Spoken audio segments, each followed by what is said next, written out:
Kurta stitch ಮಾಡುವಾಗ ಈ edges ಅಲ್ಲಿ ಪರ್ಫೆಕ್ಟ್ ಆಗಿ ಆ ಪಾಯಿಂಟ್ಸ್ ಹೆಂಗ್ ಸ್ಟಿಚ್ ಮಾಡೋದಂತ ನಾನು ಇವತ್ತು ವಿಡಿಯೋಲಿ ತೋರಿಸ್ತೀನಿ. ಸ್ಲಿಟ್ಗೆ ಮಾರ್ಜಿನ್ ಬಂದ್ಬಿಟ್ಟು ಯಾವಾಗಲೂ 1 ಇಂಚ್ ಇಡಬೇಕು.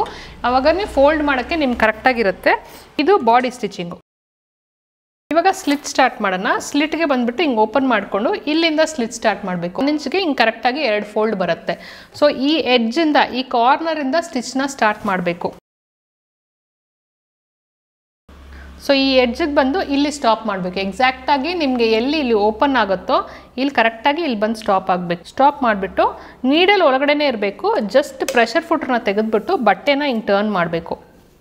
ಸೊ ನೀಡಲ್ ಒಳಗಡೆನೇ ಇರಲಿ, ಸೊ ದಟ್ ಬಟ್ಟೆ ಈ ಕಡೆ ಆ ಕಡೆ ಹೋಗಲ್ಲ. ಸೊ ಇವಾಗ ಇಲ್ಲಿಂದ ಈ ಕಡೆ ಬರಬೇಕು. ಸೊ ಈ ಕಡೆ ಬರುವಾಗ ಈ ಕಡೆನೂ ನಾನು ಫೋಲ್ಡ್ ಮಾಡ್ಕೊಳ್ಬೇಕು. 1 ಇಂಚ್ಗೆ ಫೋಲ್ಡ್ ಮಾಡ್ಕೊಳ್ಬೇಕು. ಕೆಳಗಡೆ ಫ್ಲ್ಯಾಟ್ ಆಗಿರಬೇಕು. 1 ಇಂಚ್ಗೆ ಫೋಲ್ಡ್ ಮಾಡಿಕೊಂಡು ತಿರ್ಗಾ ಪ್ರೆಷರ್ ಫುಟರ್ನ ಕೆಳಗಡೆ ಇಳಿದ್ಬಿಟ್ಟು ಇಲ್ಲಿ ಎಕ್ಸಾಕ್ಟಾಗಿ ಸ್ಟ್ರೈಟಾಗಿ ಈ ಪಾಯಿಂಟಿಗೆ ಬಂದು ಸ್ಟಾಪ್ ಮಾಡಬೇಕು. ಪಾಯಿಂಟಿಗೆ ಬಂದು ಸ್ಟಾಪ್ ಮಾಡಿದ್ಮೇಲೆ ತಿರ್ಗಾ ನೀಡಲ್ ಒಳಗಡೆನೇ ಇರಲಿ, ಟರ್ನ್ ಮಾಡಿಕೊಂಡು ಹಿಂಗೆ ಟರ್ನ್ ಮಾಡ್ಕೊಳ್ಬೇಕು. ಫೋಲ್ಡ್ ಮಾಡಿಕೊಂಡು ತಿರ್ಗಾ ಇಲ್ಲಿಂದ ಸ್ಟ್ರೈಟಾಗಿ ಸ್ಟಿಚ್ ಮಾಡಬೇಕು. ಸ್ಟ್ರೈಟಾಗಿ ಇಲ್ಲಿಂದ ಬಂದು ಇಲ್ಲಿ ಸ್ಟಾಪ್ ಮಾಡಿ ಟರ್ನ್ ಮಾಡಿಕೊಂಡು ಸ್ಟ್ರೈಟಾಗಿ ಇಲ್ಲಿ ಬಂದು ತಿರ್ಗಾ ಇಲ್ಲಿಂದ ಸ್ಟ್ರೈಟಾಗಿ ಬರಬೇಕು.